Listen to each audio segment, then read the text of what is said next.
Hello, heathens. Hello, Heathens. How's everybody been? How's everybody? It's very, very, very. I can't say Christmas because that's bad. Holidays I'm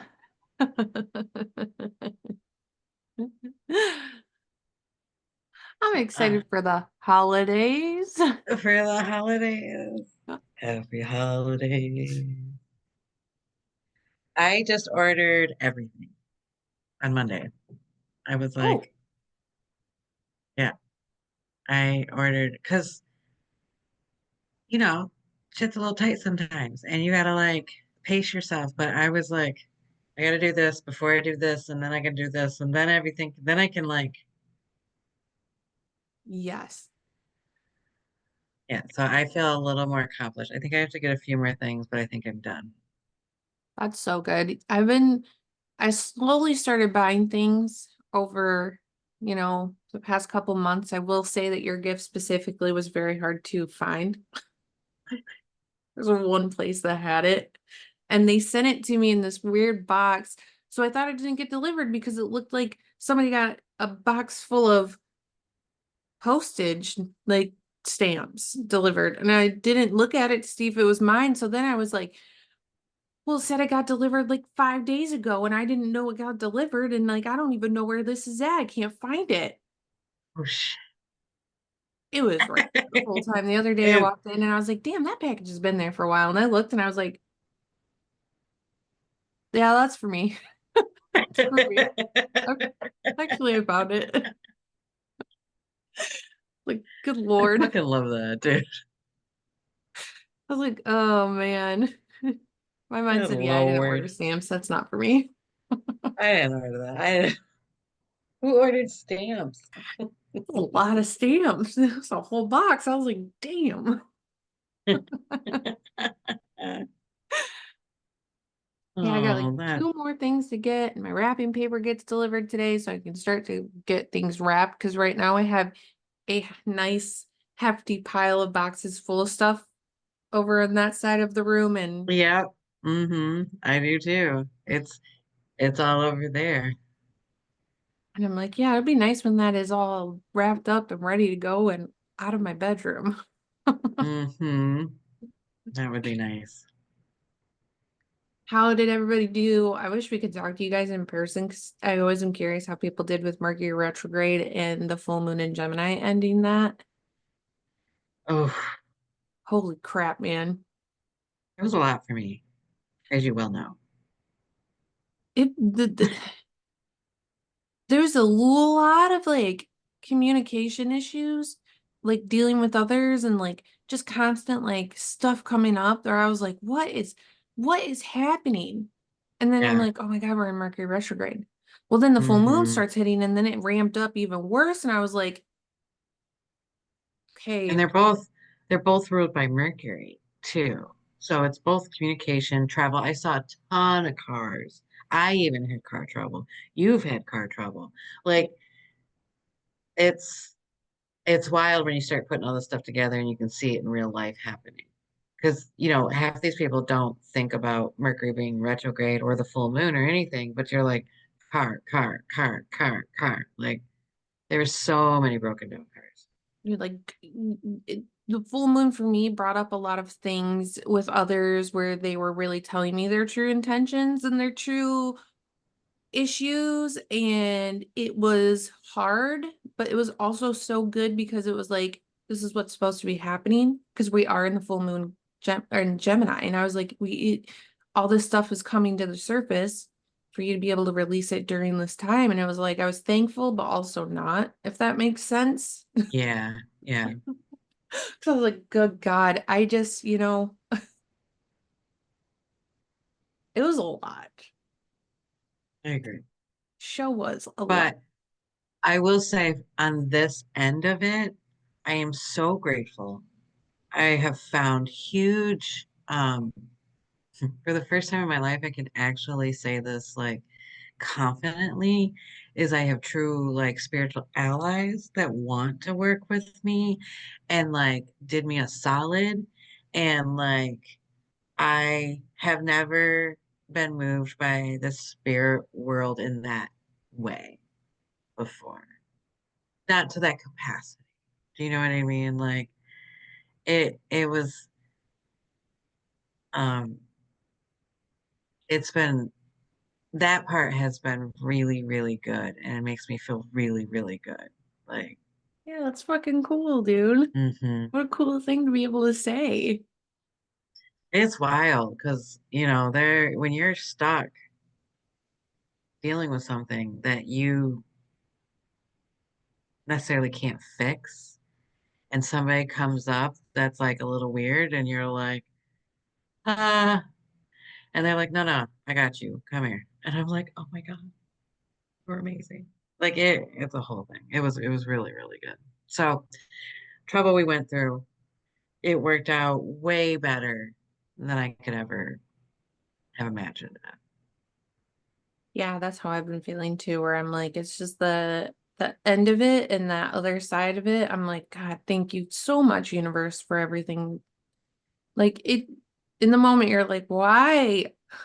Why? This Yeah, sucks. yeah, But then afterwards, like it's just insane what like the energies can do for you and like what they can bring up and like purge out and like really empower you in, you know? And I'm like, huh, well, yeah, I'm more thankful that I'm not, because I'm not right. thankful at all. Well, it's a term of empowerment that I really like. Sometimes I feel like carry on words that I don't really have an anchor to it. You're like fake it till you make it kind of feeling, I'm like, yeah, yeah. And then like I would say going through those energies and coming out on the other end, I've really come to the point of like saying I have an ally that I know, like I actually have an anchor to that instead of just being like, yeah, yeah, allies. Right. Yeah. Or like um empowerment, like that kind of stuff. Like, oh, okay, okay, okay. Like I get it, I get it, I get it. Like I got a new level of it. A new level of understanding. It's like it hits you and you're Yeah. like, oh, wait, this is what it actually feels like. Right, right, right. That's exactly it. Yep. That's cool. It's cool. It was cool. Very exciting. So today is our last like information episode of the season. And we have all of the information. Dude, we read yeah, y'all better buckle in for your history lesson here because There'll be a test. there will be a test.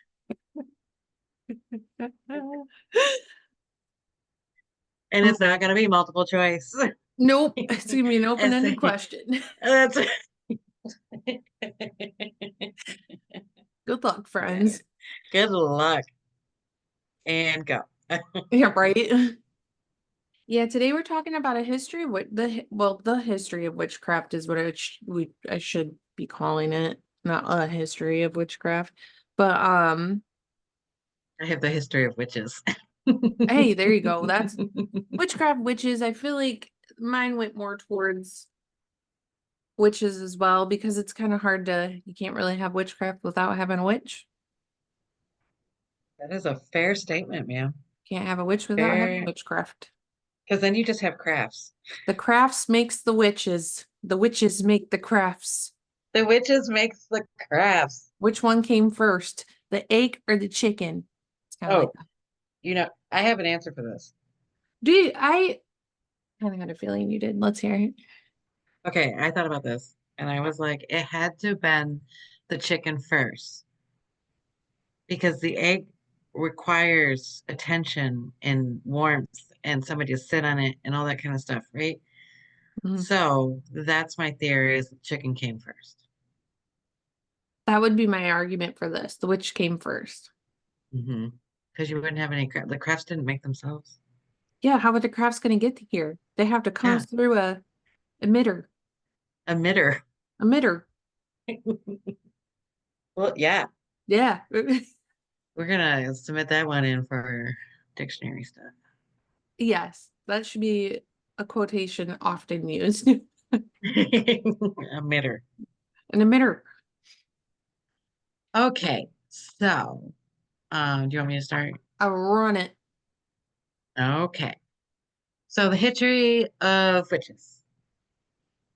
Um, so we're gonna start early origins, and these are obviously as we go forward, there is a lot to witchcraft because it's a single, but it can also be a group practice, and everybody can make up their own shit. So this is just an overview of like what the history books have put down. This isn't any one particular thing or gender or generic or I don't know what word I want, but it's not just it's an overview. So if we miss something or skip something, it there's a reason because it's a lot. Yes. We're also We've still, already got 6 hours, so I don't want to yeah. try. We also don't have our PhDs. We don't have our PhDs. I don't know. After AI gets done with me, I might have my. You might have your PhD. I will definitely still be working on my associates. I don't know. I think you got a little more credit than that, buddy. Ugh. Well, when it comes to this shit, I'm like, yeah, if you would have asked me about this, I would have been like, I don't know. I know there was like, the trials in Salem, and I know they did trials in Europe, but other than that, like, couldn't That's tell it. you. That's all we know, That's all right? I know. Okay, so witchcraft traces back to ancient civilization like Mesopotamia, Egypt, and Greece. Um, so what we would call witchcraft today was deeply intertwined with religion, healing, divination, and spiritual practices. So, like, there was a lot of focus on protection, divination, and uh, warding off evil spirits. Um, in Mesopotamia, you know, I'm a heathen. Um, practices, they had two types of practices, and one was a healer, one was an exorcist. The healer used like herbs and remedies and medical techniques, where the exorcist conducted rituals to banish evil forces. Um, Now, these people would read omens or use divination to find out what was afflicting a person. And they would also give out like protective amulets for people. There is a lot of text in history about these kind of things, like how to um, either rituals, incantations, and then how to undo curses and stuff. In Egypt, it was kind of the same way, healing, protection, communication with the deities. You had priests, magicians, and healers served in a temple, and they were the intermediates between God and human. And then you had ordinary people practice like folk magic. Same thing with this. Now, Egypt's a little bit different, where they did specifically communicate with the dead. They had spells and rituals, amulets, healing magic, curses, um, and divination, like astrology and seeing the celestial patterns in the skies and predicting that kind of stuff. Ancient Greece, it's so funny how they got different things on this because this one is like love, protection, divination, and curses. So like the first time we've seen somebody actually like wish for love. Mhm. They had healers, oracles, and seers, and they had magic practitioners of ceremonial magic.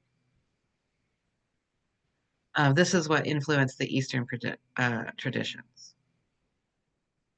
Um, they did the same thing with spell casting and herbs and potions and incantations and calling the figures.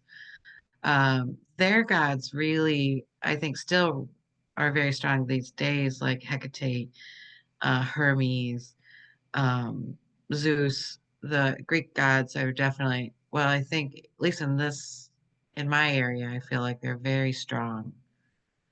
Um, gods to call on to. I know in different parts of the world that would be different. Um, tools. It's kind of same thing. Precious. All right. So, do you have anything to add with the ancient Greece Um, and? Yeah, just a few. So there also was some honorable mentions because, like you said, there's like more than just the main three that they get talked about, Mesopotamia, Egypt, and Greece. There was also like the Inuit of Greenland, the Norse and Scandinavia, and the Celts and the British Isles, and then there's also African descents, and then there's Indian. So, but Mesopotamia is often regarded as the cradle of civilization, and it's home to like the earliest known records.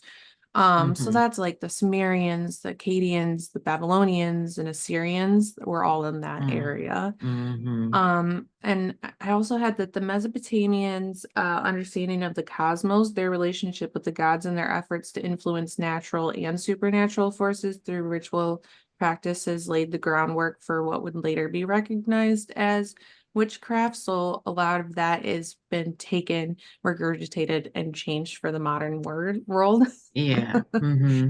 And then I also didn't know this, and I don't know if you knew this because I had never heard this word, but in ancient Egypt, magic was known as Heka, Heka. Oh, no. I mean, I use a word like that in one of my rituals, but I always thought it was just to do with Hecate. Egyptians called magic Heka. And I'm probably, That's forgive me if I'm saying it fascinating. wrong, peeps, because I English limited here. But the Egyptians believed Heka was a fundamental force permeating the universe and enabled the gods to maintain cosmic order, allowing humans to interact with the divine. So they would like look at Heka as its own separate energy outside of just the gods, and like that was their way of communicating. Um, Yeah, it becomes its own kind of an egregore. that's what I was thinking too, because I was like, it's got Yeah, its own word and everything, where I think in the modern world, we don't think, at least I don't think about magic as its own separate entity. It's almost like right, a right. tool being wielded, not its own energy to understand and respect to then understand like where, like it's like an inner between, you know? Yeah, yeah. So it's like that's why it's interesting that you say this because it brings up the fact that like that's why it's so associated with Hermes because Hermes and Thoth were intermediates between God and heaven. They was the messenger God and angels and all that kind of stuff kind of does the same thing where it's communication between these vastly different places.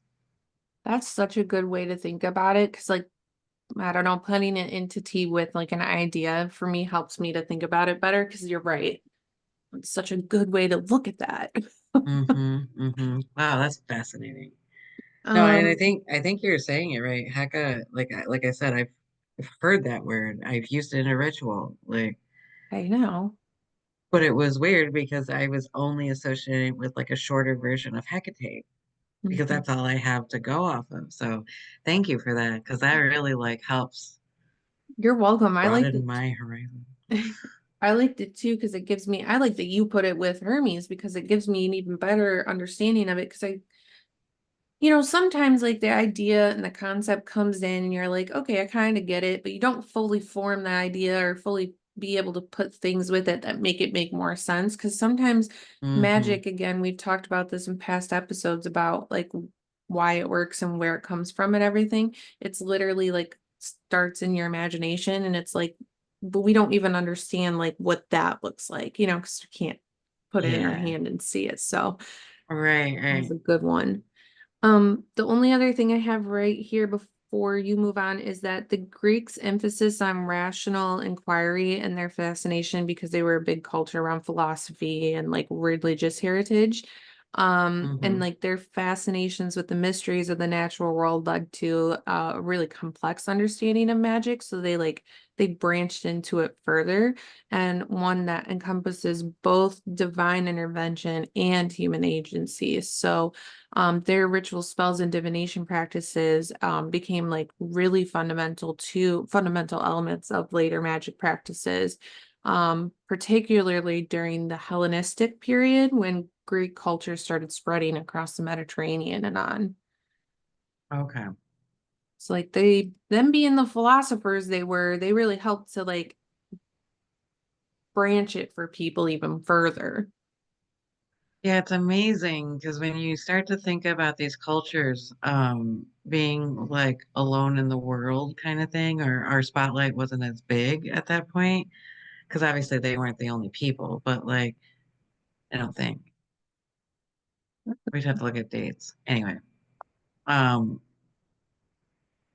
where like Mesopotamia had like a certain feel, where like Egypt has a certain feel, and then Greece has this almost this light, airy kind of feel. Like they dealt with death. Egypt, I feel like mostly dealt with death, and that's where they came from. Where like air, where Greece is more of a sun or air kind of thing. That's what I was just getting. Greece was Yeah, airy. They were like an airy, like air yeah. sign type feel of being up in the head, where Egypt was more of an earth sign type Hmm. feel. And then Mesopotamian is more, I don't know, like a fire or I'm like, Mesopotamia for me could have been both, I guess, fire or water. yeah, A lot of movement there, but also like it was, you can't live without fire, man. You gotta have heat. you gotta have heat. There's no, but that maybe is where Atlantis would come in, as the water thing. And it would be interesting that it disappeared because it's always behind us and we don't know where it's at, kind of thing.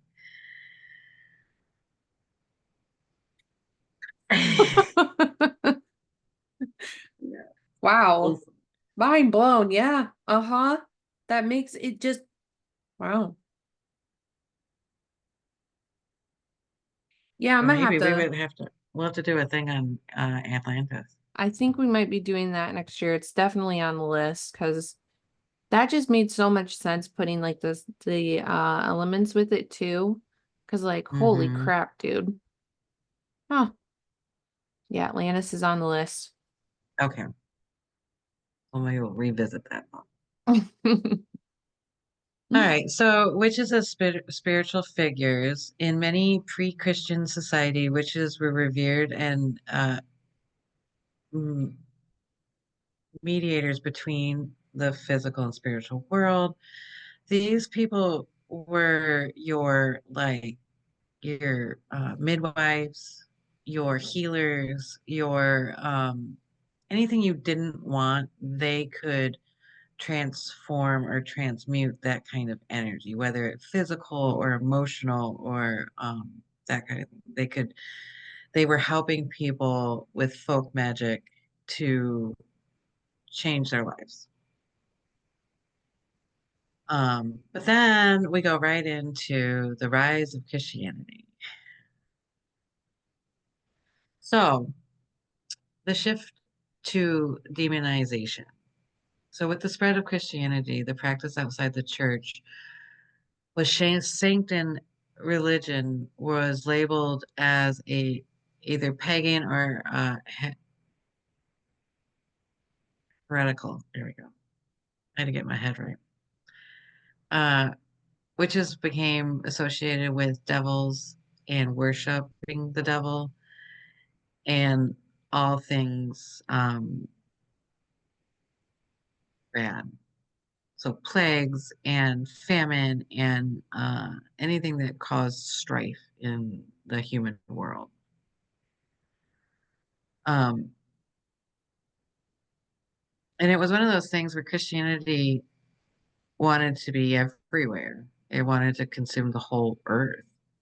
So this was the beginning of that.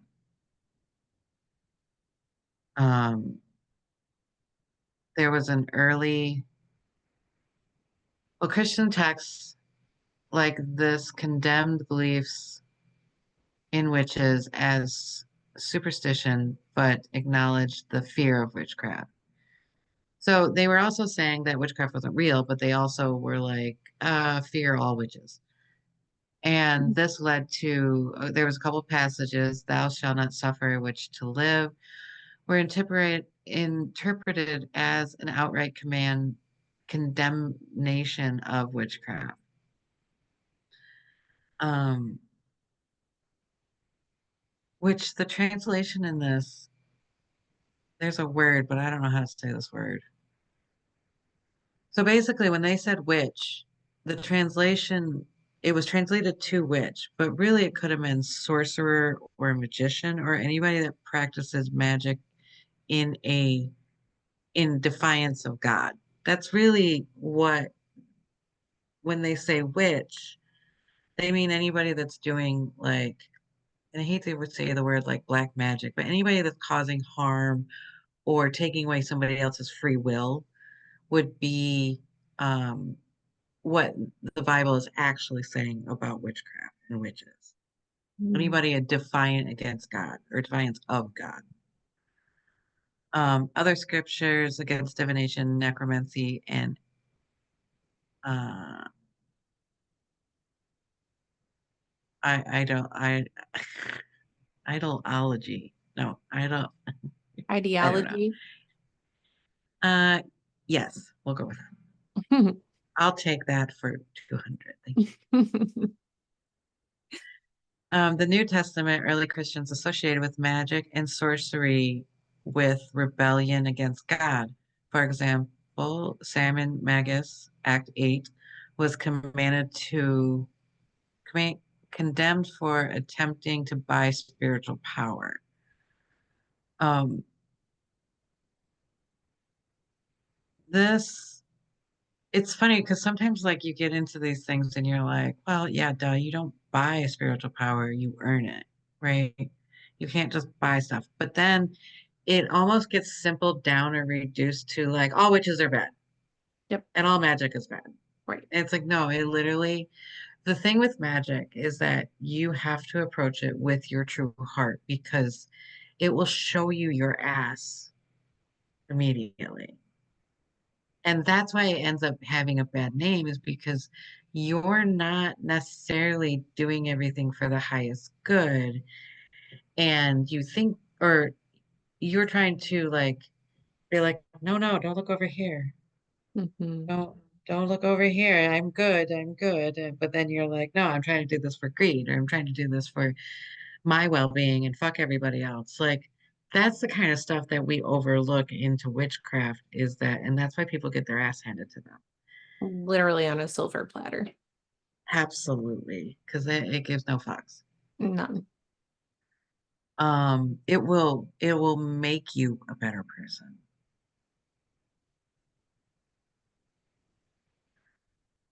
Um, so witchcraft as a rebellion. By the Middle Ages, any practices that deviated from the church teaching was heretical. Witchcraft, with its ties to folk tradition and unorthodox spiritual practice, was labeled as a rebellion against God. So you couldn't even practice in your own home if you had, this is where it all started with the witch trials in Europe. Um, and this is how they slowly took away people's power to give them a better, no, like, no, no, this is better. This is better. If all of your, and the thing is that I'm not against churches, but like with this kind of sense here, you can start to see where they don't want you to have personal power. They want you to give it to them. Yeah. Because if you think about how much energy that you can manifest in your own life, think about if it was a group of you manifesting in one area. And we're talking, hundreds. And at this point, you would do it a lot. You would go to church a lot. You would do these rituals a lot. Like you didn't have anything else. You had to work in the field and you had to pray to God. That was it. That was all that was allowed. Um, so that concentration, you can see why people get a little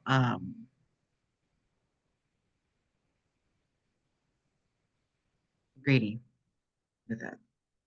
Yeah. Absolutely. Um, so this is exactly when too that witchcraft got linked with the devil, as the church taught magical powers can only come from demonic sources. So if you had witch powers like being able to tell the future or read cards, or I don't even know what cards were made. They probably got made. They were still in, where were they? They were in Italy.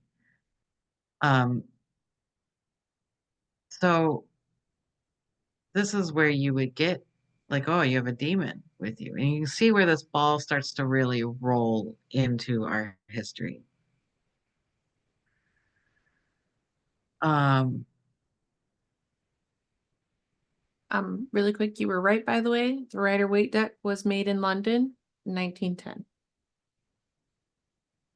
yes. But the actual cards I think was in 1400s Hmm.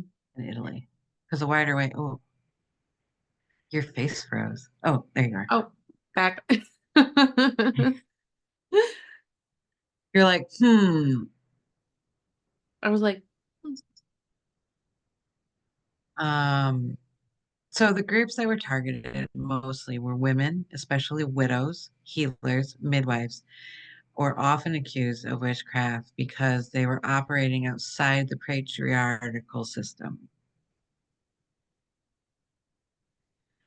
Um, Folk healers and practitioners who were wielding influence in their communities were seen as rivals to the church monopoly on spiritual and physical well-being. Oh, that was the thing, is they didn't want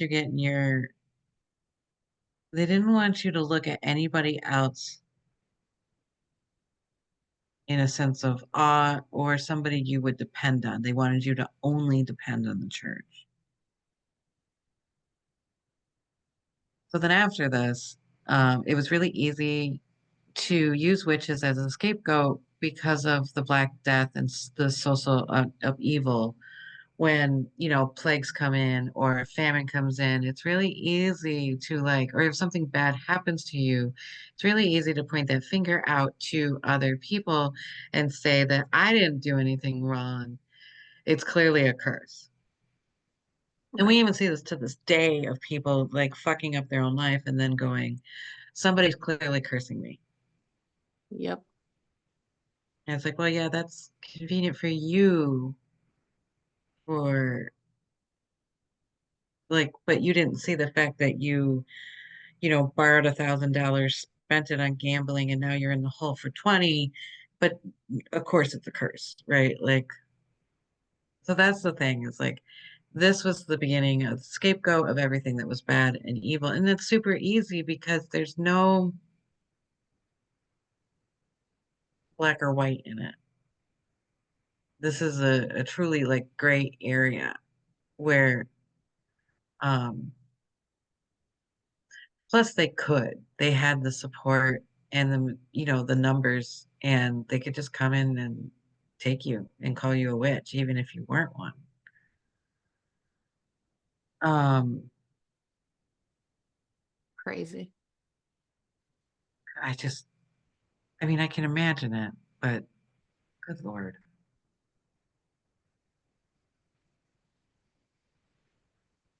All right, I did that. Okay, so now we're going into witch trials, which I found was very sad and good Lord. So as witches got blamed for misfortune, plagues and famine, national disasters,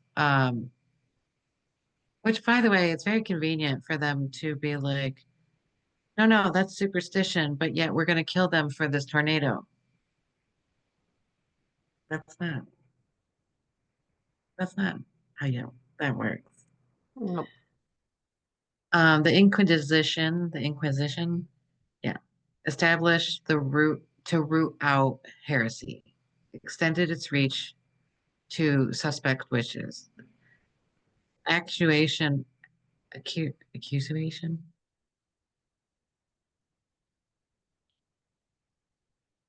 accusation. There we go. I got it. of witchcraft blame became more systematic with clear procedures for identifying, trying, and punishing alleged witches. The publication of the Malus Vicara in 1482 by Hendrix Kramer fueled the witch hunting craze. So now we have a book to let you know how to do it properly. Um, and I had watched something that they would keep people up all night and fuck with them. So like sleep deprivation is definitely a form of torture. Um, if you had a birthmark or a mole or a bump, and mind you, there's no plastic surgeons at this time. This is the 1400s, like no plastic surgeons. If you had a weird face or a bump or a mole on the back of your back or a skin tag or something, like it was, you were done for if they found it. Um,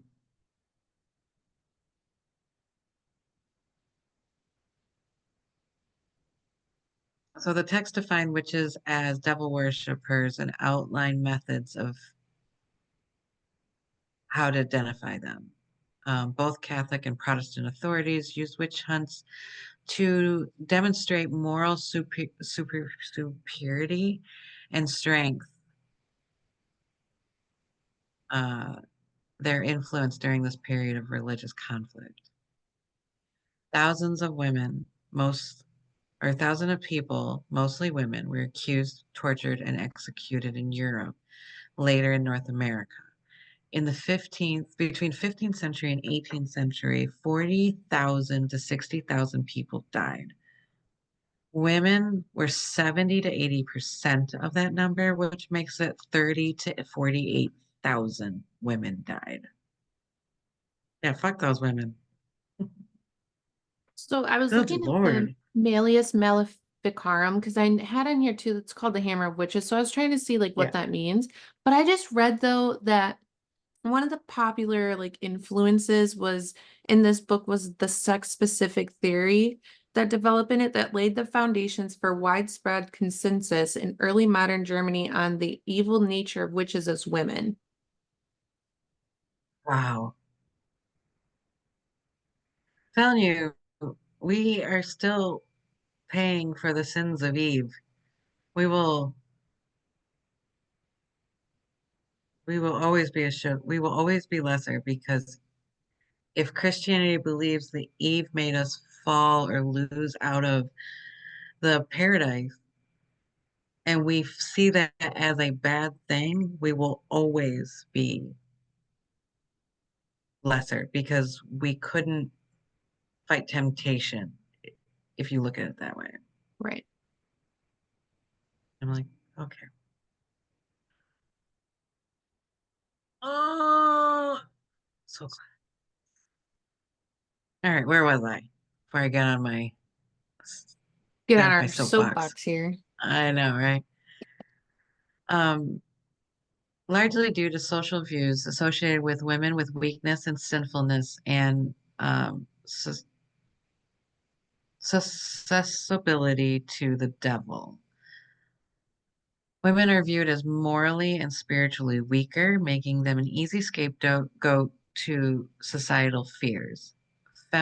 Female, independent, unmarried, widowed was often seen as very suspicious. In the Christianity of Eve falls and associates with sin reinforces the idea that women were more susceptible to witchcraft and bad doing. And clearly we were the downfall of the men because if it wasn't for us, we would still be in the Garden of Paradise. So this is really how they talk about us in behind closed doors. Um, I'm going to turn into a feminist by the time I'm done with I was going to say, I can't this. even, I have no comments because really, honestly, the only comment I have is Lilith. You don't know her? Look her up. Then come talk to me. We'll talk then. Let's talk then. Um, Oh, wait, there is a little bit about men. I was going to skip right over it because I was so angry. Um, so 20 to 25% of the people that had died for witchcraft were men. It was 10,000 to 12,000. In some of the areas, mostly like Finland and Iceland, men were more commonly accused due to local beliefs about magic and being practiced by men. Um, which I feel like that's probably where your Nordic stuff comes from, right? Probably, And that would make more sense because I think they had more men practitioners there than women. right. Although women were viewed very differently I think through the Viking kind of thing. Um, but I don't know anything about Vikings. We should do Vikings too. Oh yeah, that's a good idea. Yeah. Um, so one of the famous trials that came up that was well documented was the Pendle witch trials in 1612 in England. The and then we're going to discuss a little bit about the Salem witch trials in 1692 in the US. So in Lancaster, England, the Pedlin Hills uh, religious tension was widespread and the fear of witchcraft was influencing by King James the First, obsessed with witch hunts. So he was just obsessed with the witch hunts and wanted to be part of it. So I He would also just, made it. What? Go ahead. I would like to make a really off the wall side comment. You know how they say whatever their name is, bless their name. King James the First, fuck his name. Just throw that Hmm. out there. Just throw that out there. Well, he made his own Bible too. Fuck yeah, he did. The King James version is literally him going, I could write a Bible too. So King James published Demonology in 1597, which fueled paranormal about witches. People were accused mainly from two feuding families. Um, Device family, uh, the main person was Elizabeth and her daughter Alzan. Alzin. We'll go with it. I probably messed it up, but because there's an I in there, it's Alizon. Like Allison? Allison, but it's there's a Z. Allison. Okay. Alzin, yeah. And the Chatat family, and that main figure in that one was Anne Whittle. They were accused of harming through witchcraft, including murder by supernatural means. Alzon allegedly cursed a peddler, John Law, who suffered from a stroke. She confessed to using witchcraft and and implemented her other family member, speaking a chain of accusations. Um, the evidence was the trial revealed heavy on the specter evidence and testimonial from children. I don't know how you measure spectral evidence, but I'm not gonna lie, the only thing that comes to mind is, do you remember Monty Python's Holy Grail? mhm. When she's getting accused of being a witch and they put her on like the scales with like, what was it, a goose or something, and they put a carrot nose on her. They're like, see, proof, The witch. it's a witch. They also used a 9-year-old girl to test against it by her own family to their conviction. Good Lord. Superstition about witch marks and possession of familiars were also evidence. Not the Uh, familiars. yeah, because they're witches too. So at the end of the day, these two families, 10 were found guilty and hung from both families. The execution was August 20th, 1612.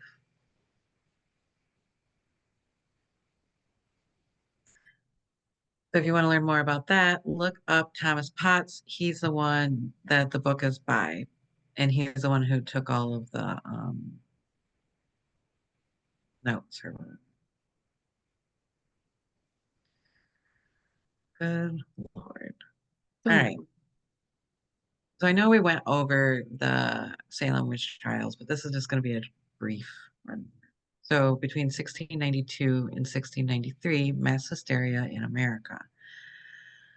Um, it's in the Salem village, which is now called Denver's. Puritan communal society, strict beliefs in the supernatural and fear of the devil created a fertile ground of accusation when two young girls, Betty and Paris, Betty Paris and Abigail Williams, started with screaming fits and convulsions. They claimed to be afflicted by witches. They threw Tituba, a Caribbean slave, under the bus, even though there were no buses, but like, she was gone. They also, again, this goes back with like women being either homeless or at least taking care of themselves. So Sarah Goodman was a homeless woman with a bad reputation. So she's out. Sarah Osborne, with elderly women who rarely attended church, she's out too. And then wait, this was William Strogton.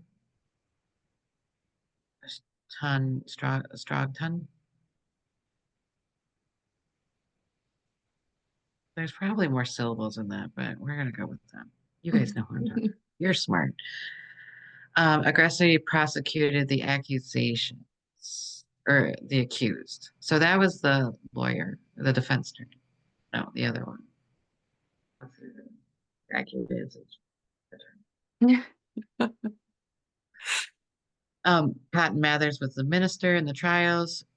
Uh, First, he was the first one to express concerns about spectral evidence.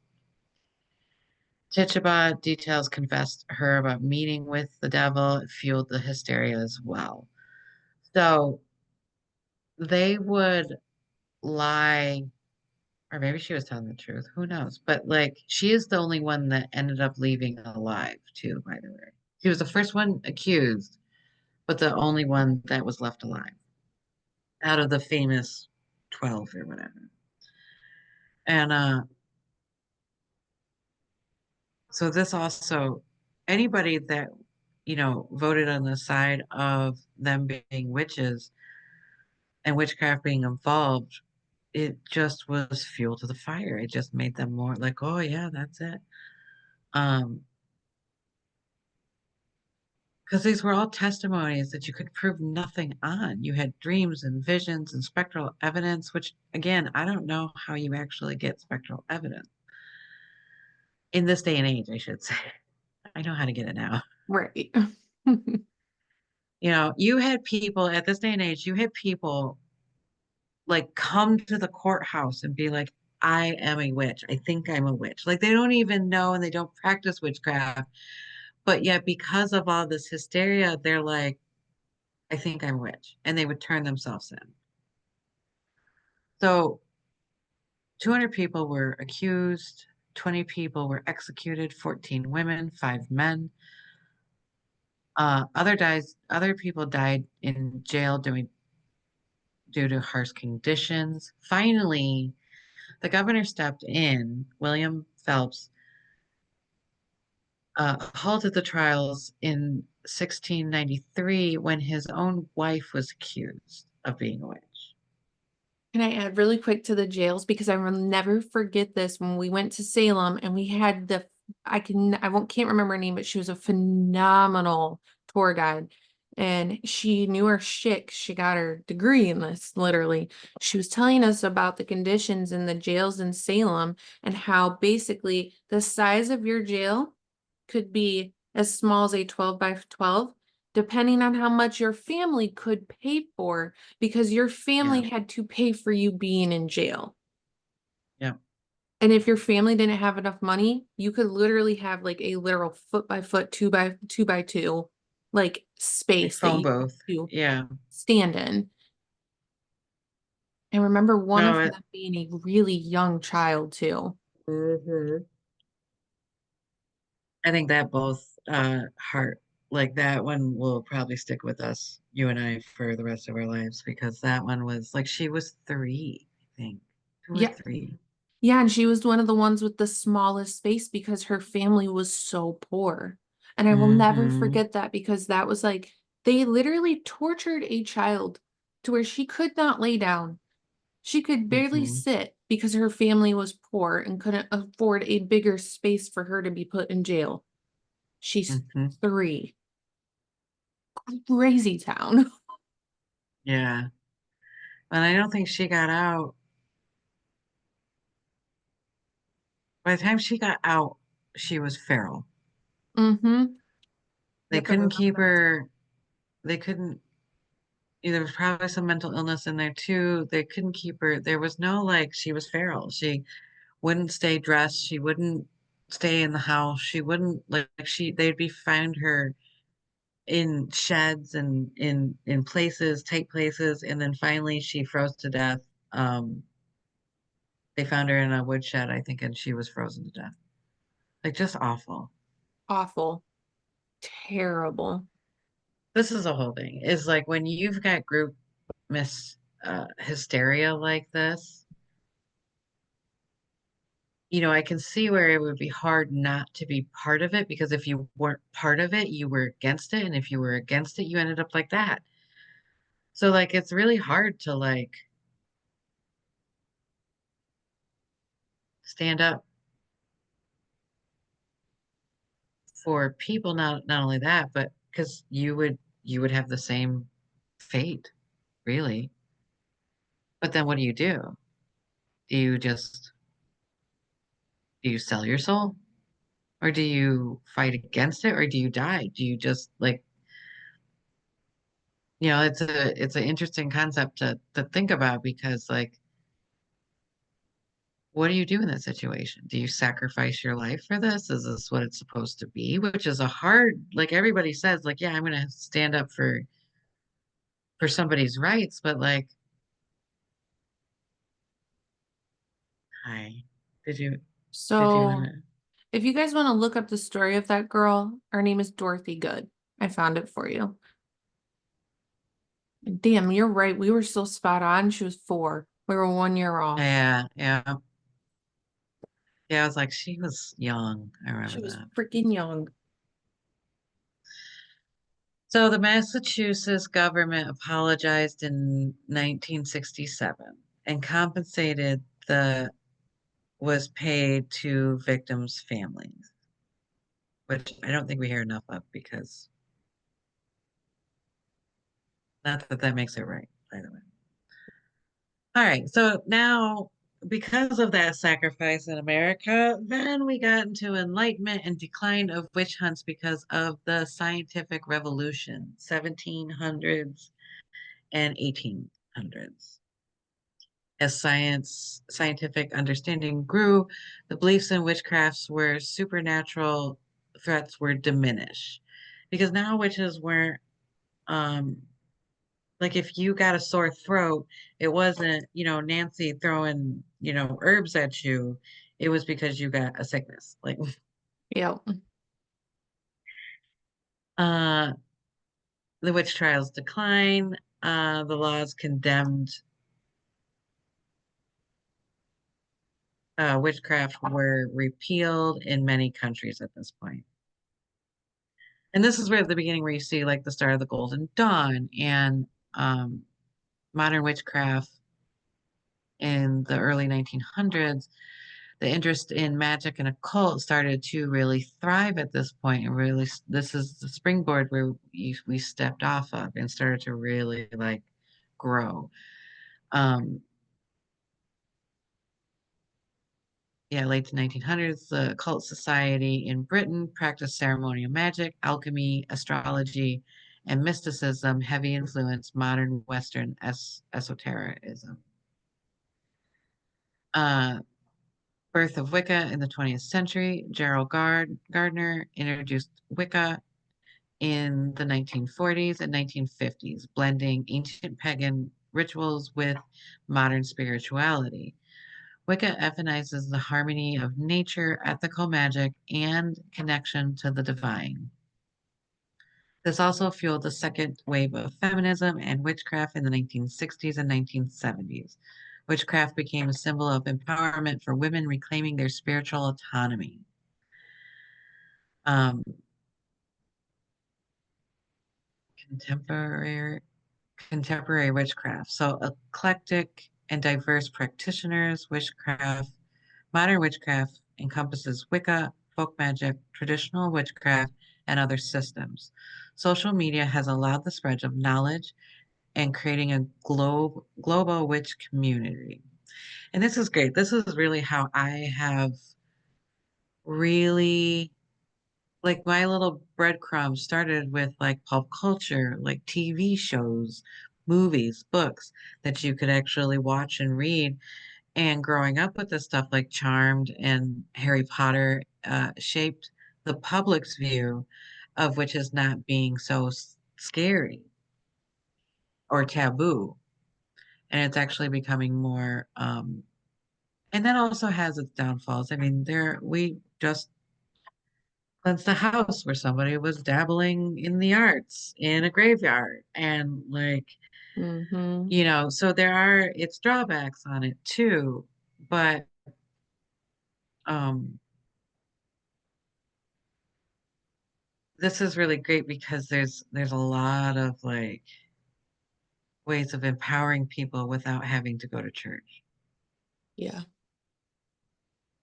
and be under that kind of influence. Not again, not the churches are bad. I love a good church. It's just nice to have options. It's just Different nice to flavors have for options. different strokes for different folks. That's right. That's right. So, what modern witchcraft looks like today? And again, this is a very gray area, and this list could go on forever. Many practitioners create a personal path blending traditions of Wicca, Hermeticism, folk magic, and ancestral practices. So, self discovery, empowerment, mental and spiritual healing, shadow work, inner child healing, manifestation, celebrating the wheel of the year, the phases of the moon, working on elements and the seasons, spirit spells and tools, activism, getting in touch with the ancestral roots, which a lot of us don't. I mean, I'm speaking from my personal, I feel like a lot of us don't have because we never had like real traditions, I guess. Like they were always like whatever society's doing, or, I didn't have like my grandma's from German, but like I don't really know my other side. So I don't, like it's a hard, like, what ancestor do I use? What practice? Like you don't know exactly where you fit in kind of thing. So it's like you going into a store and being like, I want red, like just picking and choosing what fits best with your feelings and your intuition. And that's pretty much how you go.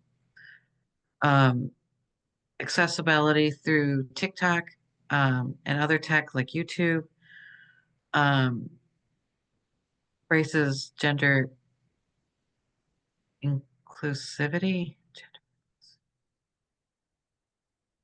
Yeah, I don't know. It embraces both genders, all of them. Doesn't matter. Show up. That's what we want. Diverse spiritual identities and the rejection of dogma, encouraging opening to explore and flexibility. And this is what it's all about. It's all about expansion. We're trying to expand this into and evolve it into what it needs to be in the next realm or the next time loop. Right. And that's all I got, folks. Um, I have some things to add to everything that Nicole said. So let's go back for a quick minute because it's not a ton, but um back before the witch trials became super popular because of Christianity and all of that, there was actually, and I didn't know this, that even in the early periods during like the Greek and Egypt and Mesopotamia and Rome and then There was the Babylonians' Code of Hammurabi. It outlined penalties for sorcery. So this was pre Oh. all of that. And one of the Oh. earliest documented attempts to control magical practices through law was the Babylonians' Code of Hammurabi. And Roman society also condemned sorcery, particularly when it involved harm or threats to the state. It's not shocking, the Romans.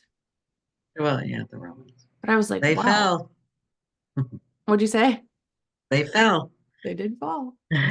Um, I also thought it was interesting too because I think it also is important to talk about the devil because We're gonna talk back about the devil?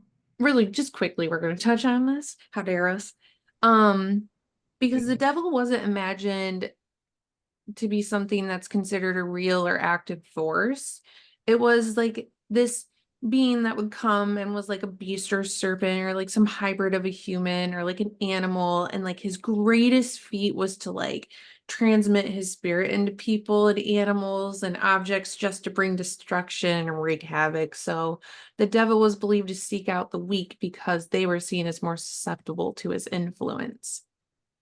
I'm like, That makes sense. It's funny because like the devil is always hidden in these things. We always go towards women and like, you know, and it's very interesting. It ties into that whole thing of like, oh, we know we're not powerful and we're always susceptible to devils, blah, blah, blah. because we're weak. We're weak. Quotations for those listening and not seeing FY. That's right. Don't get me Quote fucked up. sarcasm.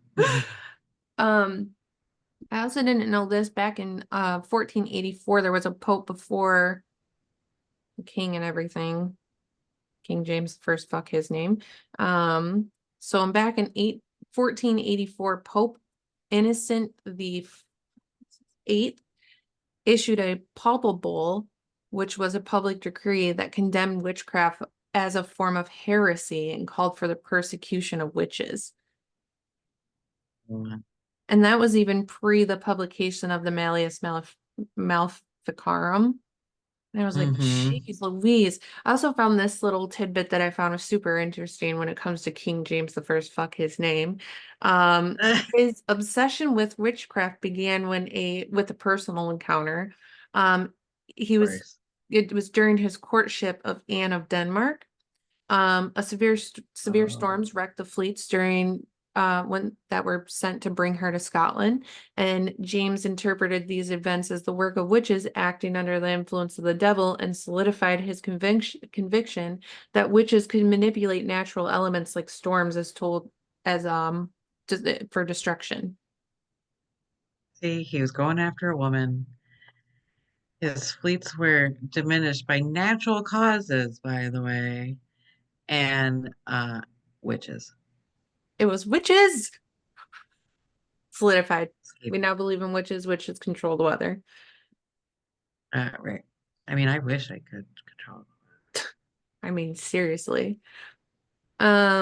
Also, the other thing for worth honorable mentioning is that there were animals that were executed as well, believed to be witches transformed, or of course, familiars. Most familiars were told to be black cats, of course, because, Well, clack crosses your path, 7 years bad luck or something. So, bad um, luck. there's also rats and toads and dogs, actually. There's a dog that got accused of bewitching a girl and they killed it, and Mathers, who I would love to show up looking like I look, dressed in all black, completely goth out just to punch him in the throat and then disappear, scare the shit out of him. We we could try time magic. I'm not against that. But then it'd probably make it so much worse. But then it might make it better because if they don't look like me, well then how could they be a witch? That well, disguises. Right. Well, Mathers Disguises. claimed that the dog wasn't a witch or the devil because it died. So because it died, It was innocent. it was innocent. Because if it wasn't, So it wouldn't have died. So right. Well, that was like one of the witch try or one of the things that they had for witches is if they would dunk you in a river and then they would, if you didn't drown, you were a witch and they hung you or burned you at the stake or something. But if you did drown, you were innocent. And I'm like, this does not seem The the epitome of damned if you do, damned if you don't, because you're fucked either way yes, at that because you're point, fucked Jim. either way, right? Like if I die, I die, and if I live, I die. Yeah. So Choose your death at that point. yeah, exactly.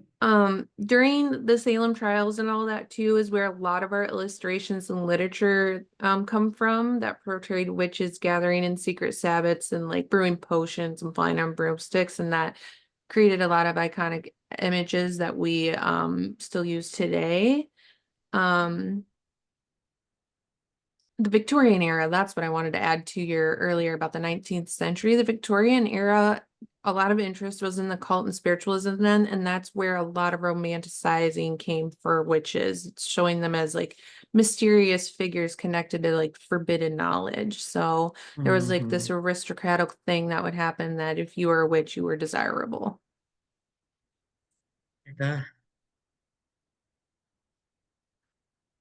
That's all I have to add. The fun little weird stuff when I found there. I was like, how bizarre. That's weird. Very bizarre. Also, What is your favorite witch, either movie or show? come on now. You can have multiples. Come on now. If We're we don't saying it know for the the answer to people. this, then you guys, are you new here? It's freaking Are practical you new? magic, man. Practical man. Oh my God. The fun in the coconut stirred. It, I think that they have a number two coming, but I didn't want to believe it yet because you know how sometimes they like to tease you and stuff. yeah, of course. I will say the other one that really got me when I was a kid, because we all know my history and everything that happened. If you don't go listen to past episodes, I'm not going over it again, but Harry Potter.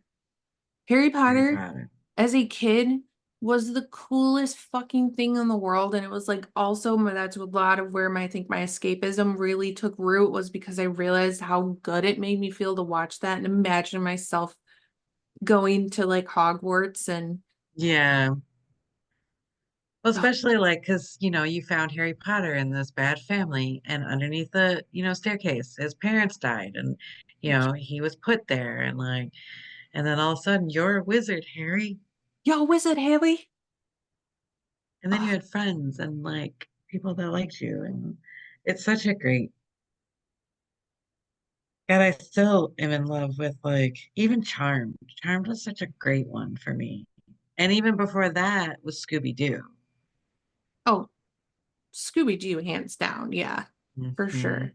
Another really good one that I liked that Netflix did was The Chilling Adventures of Sabrina, the Yeah, re that oh, it was was great. good. She was such a good Sabrina. Oh yeah, she was a great Sabrina. They did a really good job on that. Like visually and like watching it and oh, it was such a good one. Um and then the Winchesters. I like to watch the Winchesters too. Supernatural. Yeah. Mm-hmm. I'm like, I can't really think of a lot of other ones that like really did it for me, but man, those ones alone, you watch all those, that'll get your Yeah, interest I peaked. because they've done a lot of research. Because even the stuff that I would look up and be like, that's not right. And I would look it up and I'm like, oh, touche. Like you're right. Oh, excuse me. Oh, Let me sit sorry. down. Excuse me. Right. I thought I had you there. No, I did not.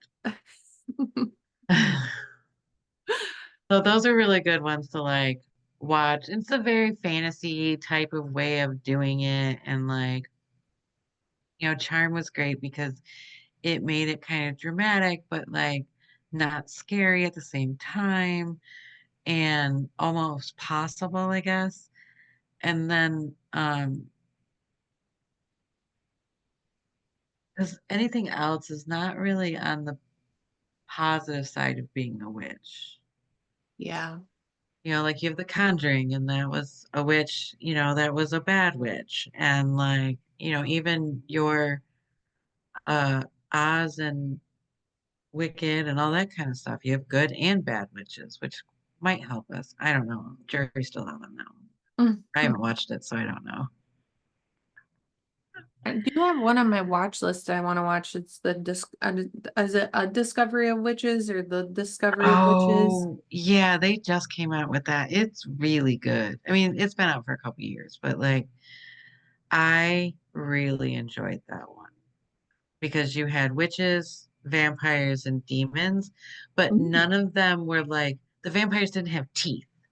They just were people that lived a long time and drank blood, but they could read your thoughts when they drank your blood. Oh, Yeah. interesting. So how they've like even like witches, like they weren't necessarily um I guess witches were kind of the same way, but they were still it normalized a lot of it instead of fantasizing a lot of it. Um, because demons were your creative types, your people that weren't going to follow society per se. They were the ones that were creating the art and creating, this kind of things. So it's a really good show to kind of watch too. So it was one of my favorite. It is one of my favorites, and that's a book series as well. Oh, is it? Hmm. Well, I will probably be reading that book series. I love a book series.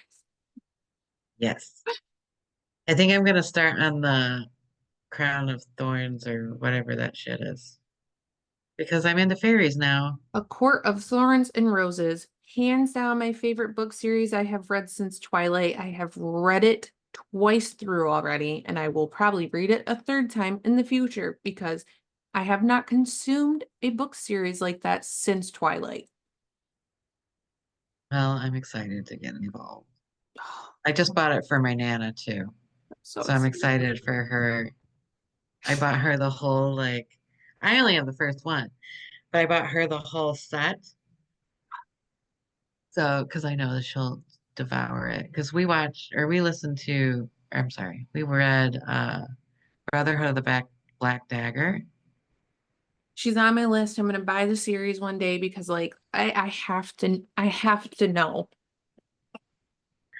This is the first fantasized smut book that I had ever read, and I read it right after Twilight.